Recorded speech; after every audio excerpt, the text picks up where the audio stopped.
It's 11 o'clock in the morning. And I'm sat here, smoking a cigarette. My arse is planked on the rim of an old rusty wheel. And my right leg is beginning to go numb. I'm at the dead house. And the wake of my poor old grandfather's taking place inside. I can hear one of the aunties crying. Screeching, tearing through the air as if to beckon the return of an old soul. Where do they think we go to? Sure, God only knows, to be honest. But sure, look.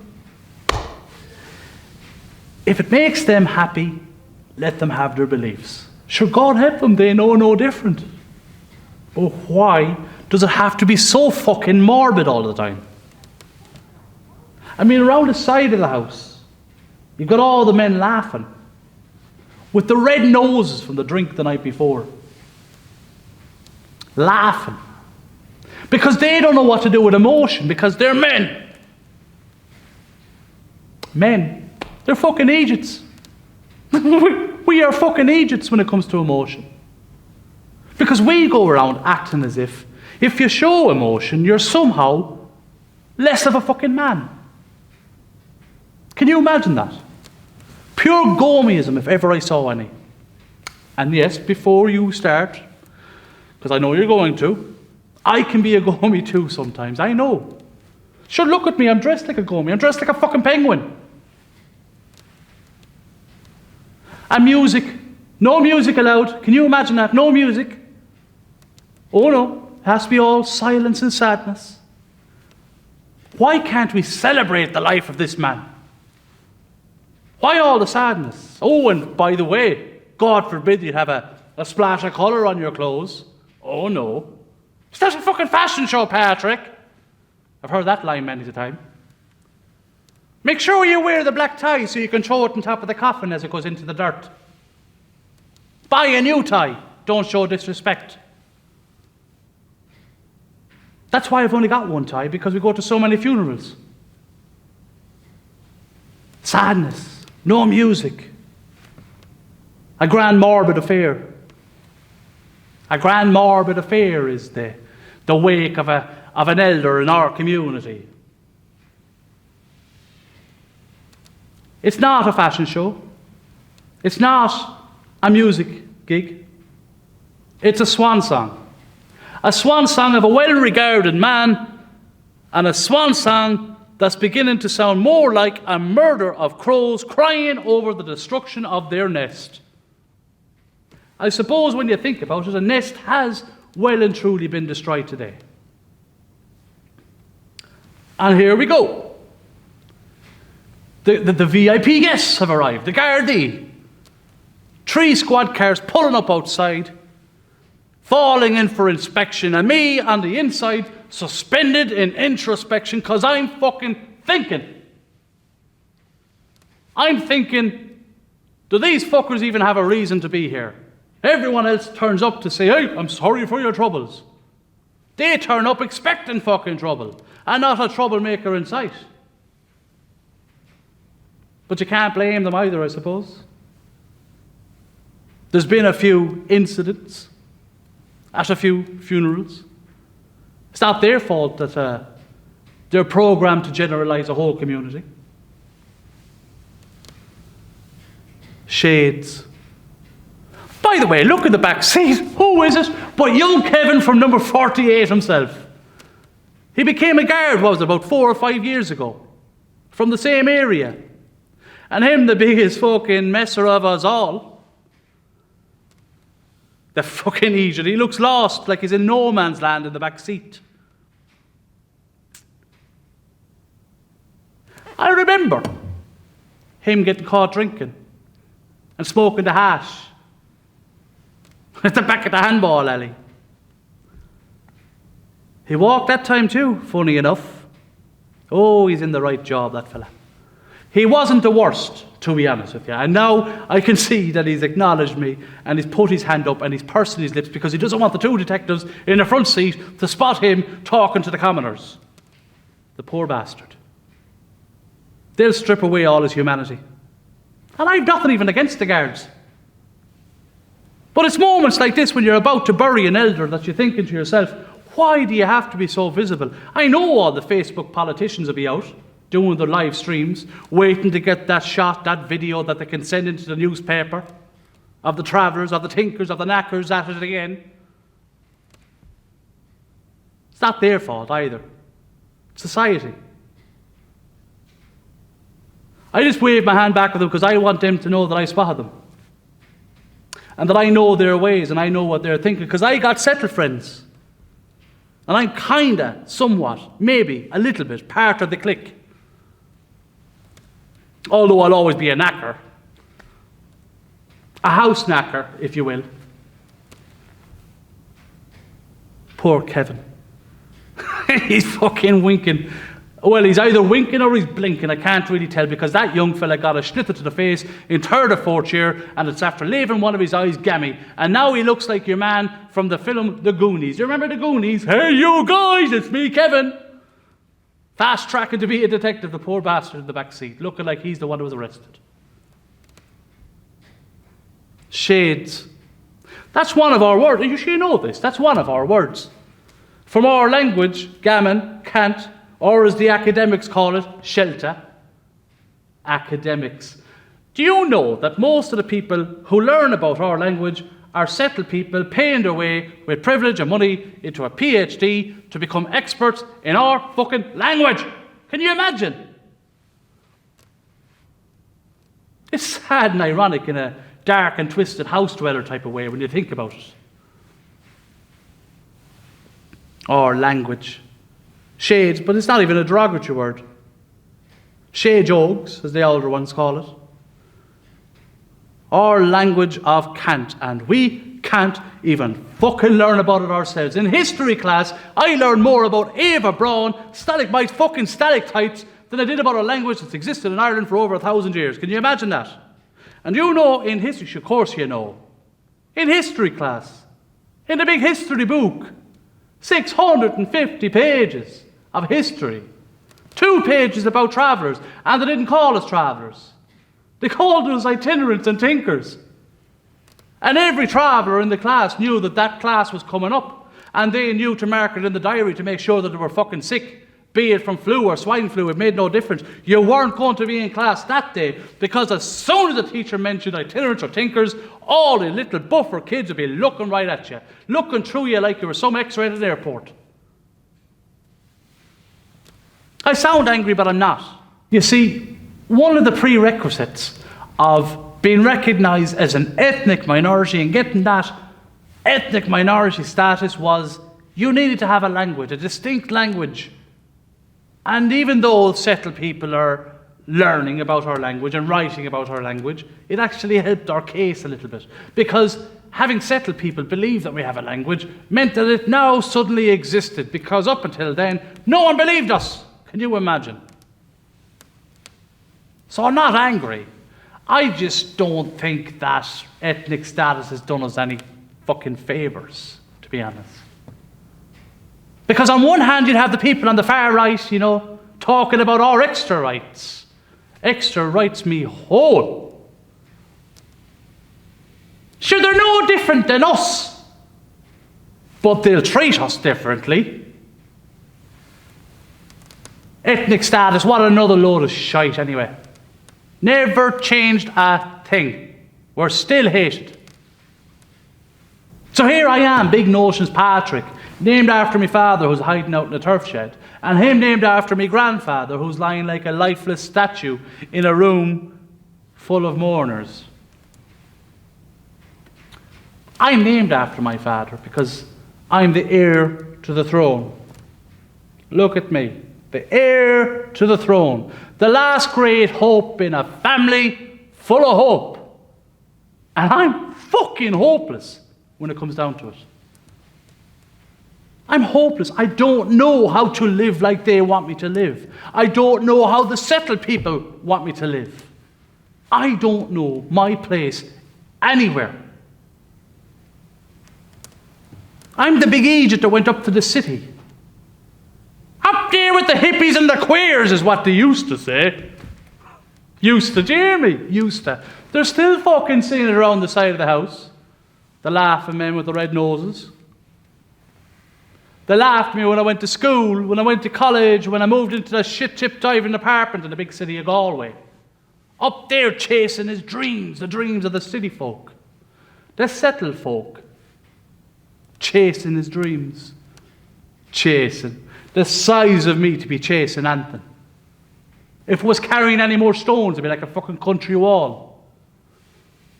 Chasing dreams. It wasn't dreams. I'm just sick of it. It annoys me. I come from a family whose only aspirations in life are to survive and not to bother with the thriving part.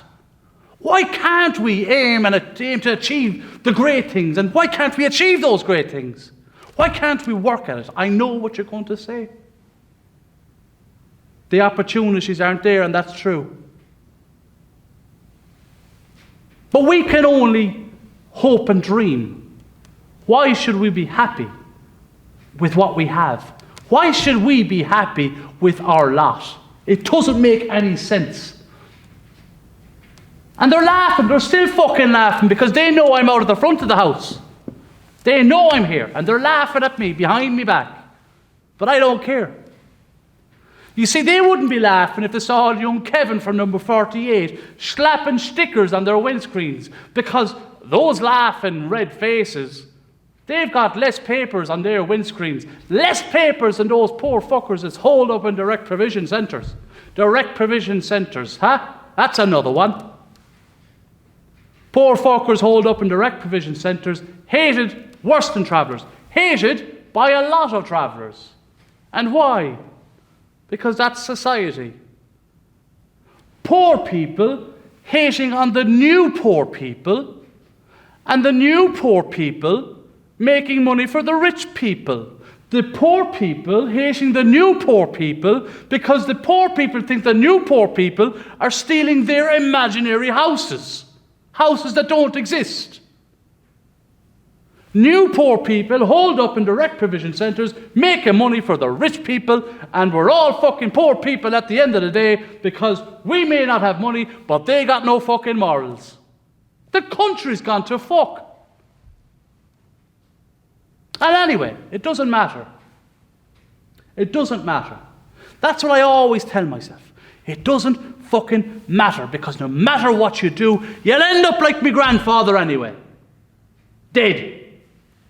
With a small gathering of people, and the only guard of dishonour are 3 shades cars parked outside their tiny, small council house in a council estate, marked around with fucking rusted palm trees. But I want better. And what the fuck is wrong with that? Anyway, I wanted to talk to you about family. Because I come from a family like most people, but I come from a traveller family, unlike most people. And today we're gathered at the Dead House to say goodbye to me granddad. Goodbye, Grandad! As if he can fucking hear us. Anyway, why must we do this to ourselves at funerals and wakes? Why must we have the last image of an otherwise joyous and energetic person? Why must that image be a lifeless mass of nothingness, forever scratching the back of our eyelids whenever we lay our heads to slumber? Why can't we, I don't know, do taxidermy or something? Why can't we capture them in a moment where they look like they're still alive and full of energy? Why do we always have to be brought back to the memory of them lying in a coffin, dead, lifeless, sad, morbid, typical Irish? Have you eaten anything? Oh, Jesus, I look up and know it's about my mother. My mother's a great one, you see. She'd always surprise you like that. I'm okay. I'm not hungry. And there she was, dressed in black, like a big regal crow. Mascara streaking along her face, looking like the mistress of some politician at a state funeral. Lots of mascara. I mean lots of mascara. Left there, obviously, and most likely on purpose, for effect, to let the world know she was crying. Will you have a cup of tea then? Your eyes are hanging out of your head like one of those hippies in Galway. Again with the fucking hippies. They're not even hippies, mother. They're artists. Aye. Artists. All drawn the dough, no doubt. I just look at her and sarcastically say, ha ha ha, mother. Have to stop crying inside. I need to use the bathroom.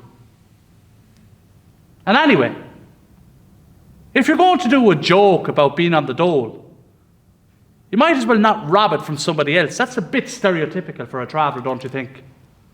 And also, why do a joke about the dole in the first place? What with 80+% of us drawn from the same public purse strings? It's a bit ironic, isn't it?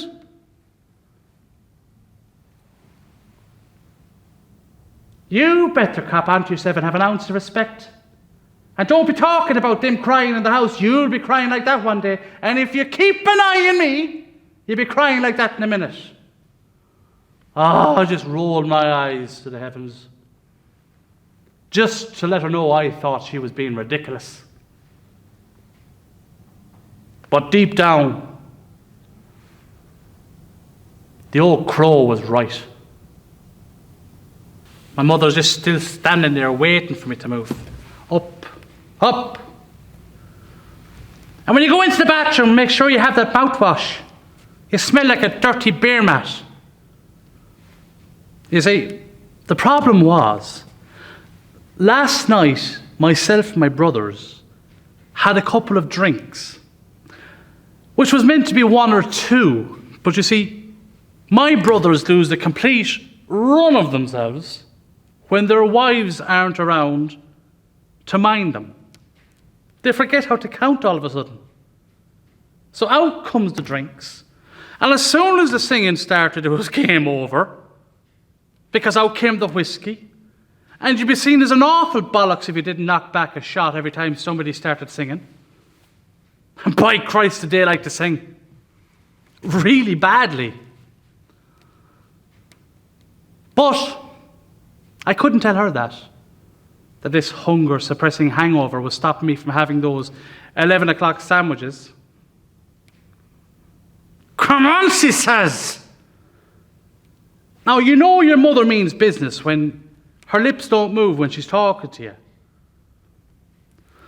So I said, okay, as if it was the biggest chore in the world. And to be honest, it is a bit of a chore. So I compose myself.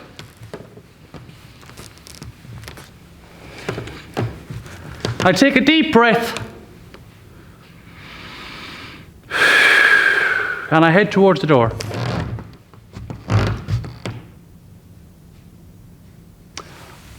Upon opening the door, it became a little bit more real. People, family, directly in front of me, along the hallway, is the kitchen. I can see one of my aunties frantically making those sandwiches that nobody wants to eat. And one of my little cousins holding onto her kneecap. She nearly falls over and I nearly laugh. But I'm not stupid.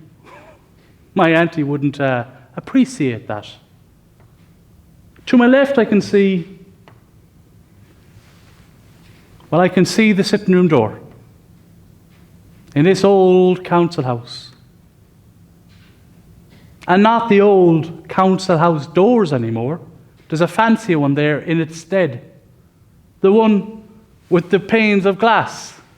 The frosted kind of glass. Looking through the frosted glass, all I can see is blurred out shapes. Black.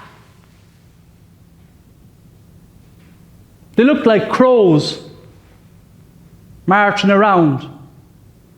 And the coffin blurred out also.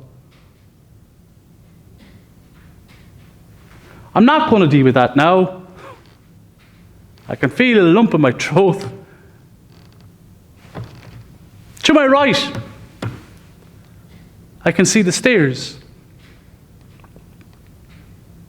Above the stairs, I can see all the pictures, all the lovely picture frames from the family. There's one that stands out because it's a crystal one. Guaranteed. Now, you might think I'm being cynical here, but I know my family, and they're very, very competitive. So guaranteed, the person who bought that silver pane, that silver crystal reminder that they're better than everyone else, because that's my family. And guaranteed the person who bought it is the person pictured within it. And I'm right. And there's me. On the day of my first Holy Communion, looking like butter wouldn't melt, a little angel. I was much slimmer. I had a lot more hair and I was very blonde. And there's a little rosette on my chest. I might actually ask my mother about that rosette, because that's something that they'd hold on to. I'm stood next to my late grandfather and my grandmother. And I have a finger sticking up, because I was a horrible child when it came to pictures. But no doubt I was aiming at one of the cousins who was off camera. And looking at my grandmother, I'm reminded, why do we call it a dead house? There's still somebody alive in here. And me in those pictures, like you'd never think I was a difficult child when it came to pictures, especially if you had a look at my social media pages today. Loads of pictures of me with a new haircut and new outfit, with my friends, having Prosecco, having brunch in Killiney. Pictures of me at home, smiling. Throwback Thursdays, Freaky Fridays, loads of pictures of me living the high life, carefully cropping out all the things in the background. Carefully cropping out all those bills and final reminders that have been stuck to my half-dented fridge in my shit-tip diving apartment that I'm sharing with 3 other hippies. Walking up the stairs, you can see the carpet. It's old, worn, torn. And all I can think to myself is, if I'm noticing this, all of these people coming to pay their respects are also noticing this. Why couldn't one of my aunties or uncles have fixed up the carpet before all these people arrived? I head up to the top of the stairs, and at the top of the landing I look to my left. Just outside my grandparents' bedroom, there's a candle lit.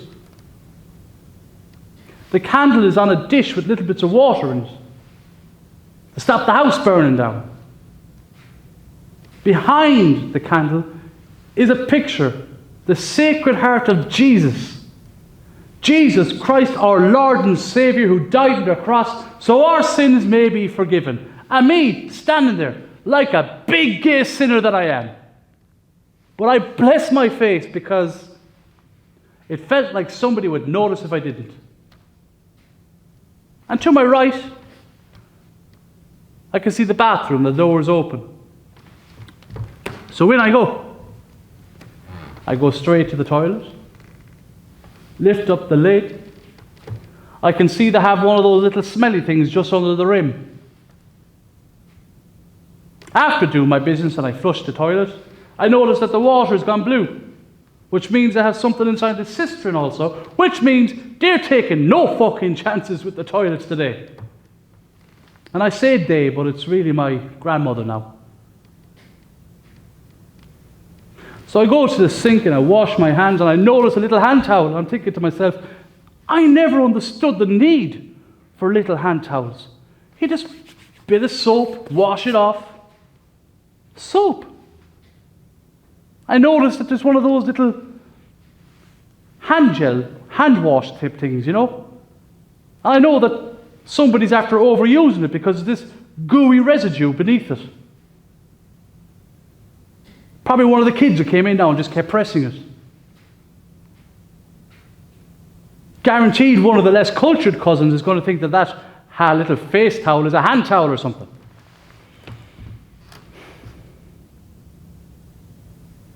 I go to wash my hands anyway, and then I go to dry them with these freshly laid out towels. So fresh the Dunstores tag is still stuck to them.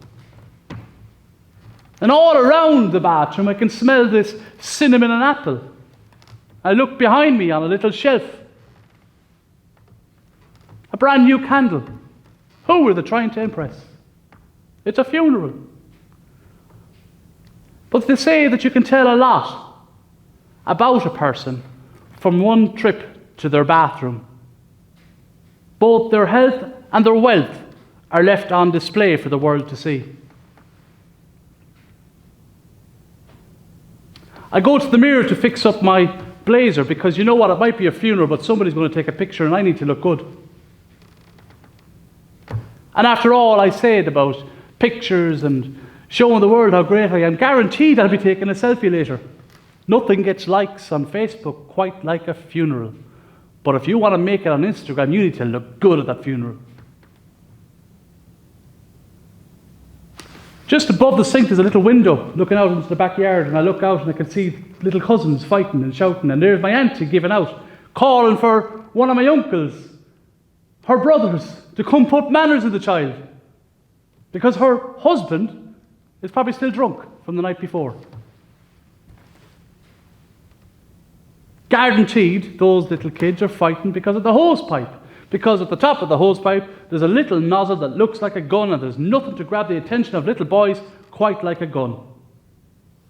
Come and put manners into the child, will you, she says. And me laughing, because I wasn't much older than that young fella there when my auntie got a couple of clatters from my granny for getting caught smoking and drinking. What a great memory I have. Happy times. It was only when I looked to the windowsill when I saw a little glass with two toothbrushes. It was only then that I realized the gravity of the situation. There was something about those two toothbrushes that represented the manifestation of a relationship, of life, because one of those toothbrushes was used for the last time yesterday. There's something about that. It just gets me. I can feel my diaphragm tensing and getting colder. I can feel that lump in my throat just becoming a little bit more pronounced. There's something about those two toothbrushes. I mean, when it comes to the body, downstairs in the coffin, you're forced in a timely fashion to say goodbye. You must let them go. It's a lot harder to say goodbye to memories and possessions. Long after we bury my grandfather, my grandmother's going to come into this bathroom like I am now, and she's going to have to make the decision to take that toothbrush and throw it away. And with that, one of her daily reminders of the love of her life. So I come down the stairs and I look in to the sitting room, and an old woman comes out, and she just comes towards me. She grabs me by the cheeks like that. You have his eyes, young fella. You have his eyes, and God may mind you and God keep you safe. Thank you very much, I said, pulling away slowly. I don't like that kind of carry-on. Personal contact, touch. I didn't grow up in a house where we hugged each other. Hugging? That was for American people on American TV programs to be enjoyed by other American people. Emotions, hugging. Oh, Daddy, I wish you'd just give me a hug and make me feel better. If I said that because I was emotional, my response back from my father would be, get the fuck from around me or I'd lift you with a kick and I'll make you emotional the right way. Because that's the Irish way. Emotions. Like those laughing men, emotions. Sure, we can't handle that. We can't handle a compliment. Never mind Antoinette's. Thank you. I didn't even know who this woman was, but I was saying thank you anyway. And thanks for coming. My grandfather would have been happy with the turnout. I lied. My grandfather hated big affairs like that. He hated gatherings. He had no time for them whatsoever. A fuss being made about him. Are you serious? May God remind you, and may God give him the best bed in heaven. And may the devil never find your house without God protecting it, she said. And with that, off she went. I didn't know who this woman was, but you know she commanded respect. She had that about her. And she hobbled out the door, her poor shoulders covered in this black shawl that looked 3 times heavier than what it's supposed to be because it was smelling of damp, which means that poor woman was standing outside for ages. And to imagine those kind of shawls were used to carry babies. Baby travellers were carried in those. And old Connemara women, they used to wear them too. They looked like big woolen fishing nets. How would a baby survive at that? Sure, no wonder that the child infant mortality rate was so high. And the baby's waking up blue in the morning. No wonder with all that. This is what we had. And this woman still wore it with pride. Who am I to judge? I shook myself. I'm deflecting again. And I'm just wasting time because I know that I have to go in here. I don't want to go in here, but I do. So in I go to the sitting room. And it's full. All my aunties and cousins. As soon as I step inside, I felt like they were all watching me, but they weren't. One of my aunties comes up, flies over to me like a big crow, wraps her wing around me in this corvid hug. It was like she was letting me know that I was part of their nest, that I was part of something greater than me. And I felt as though I was part of that too. She walks me over to the coffin, to my grandfather. And with that, she just flew back to the perch, leaving me there alone. I just look at the body and I'm just thinking, I'm actually thinking, I'm feeling something for the first time in a long time. I reached down, put my hand on his hands, which were clasped across his chest, with the rosary beads, tying them together. What were they afraid of? That he was going to suddenly just jump up and say, hello, it's me. I'm deflecting again. My mind wanders when I don't want to think about what's in front of me. So I kneel down and I kiss his forehead. And it was like pressing my lips against a cold marble statue, forever caught in this pose, captured by an artist or a sculptor, in this case, the funeral home owner. My mind deflects again because I start to look at my grandfather's suit, which is ill-fitting, too big for him. Not that he was a big man, he was only a short man, but he also never had use for suits. I could feel the throat was beginning to swell. I could feel something happening inside me. I could feel that my tonsils were being pulled to my stomach. I could feel moisture forcing its way into existence out of my left eye. I could feel something. And I just said, I love you, Grandad. Because all it takes is one word.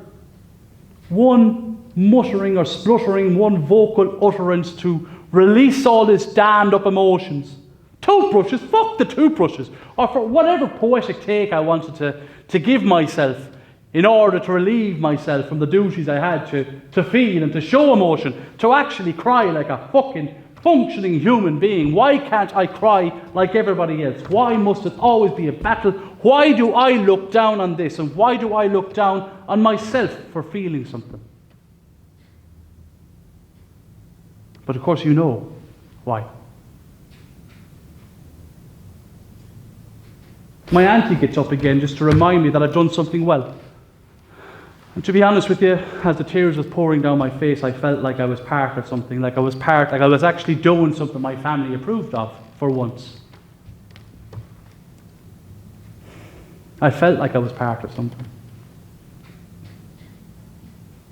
But of course, I'm still caught up in my own head, and you know that. You see, the thing about funerals is, you rarely get to partake in its song without the harmony of all the backup singers, and in this case, my family. And this was a song of crows, a song of death, a swan song. And my aunties, the crows, dressed in black, flocking around me, reminding me that I was part of the nest, and I felt like part of the nest. And with that, I left. And I went back outside once again. And everyone's telling me, go to the shed. You need to go to the shed. Go to see your father. Your father's looking for you in the shed. But I need a minute to realize what's just happened. I'm feeling something. And I haven't felt this since the last funeral.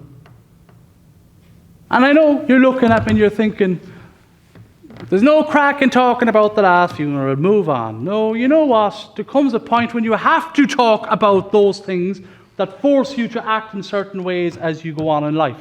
I need to talk to you.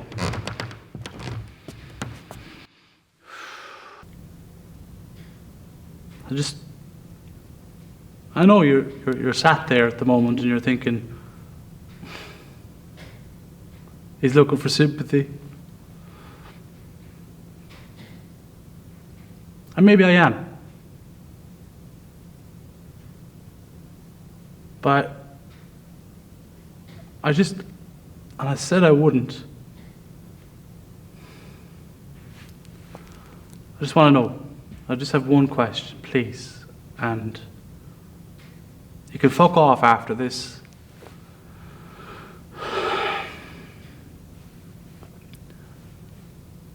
I just want to know why. Why did you do it?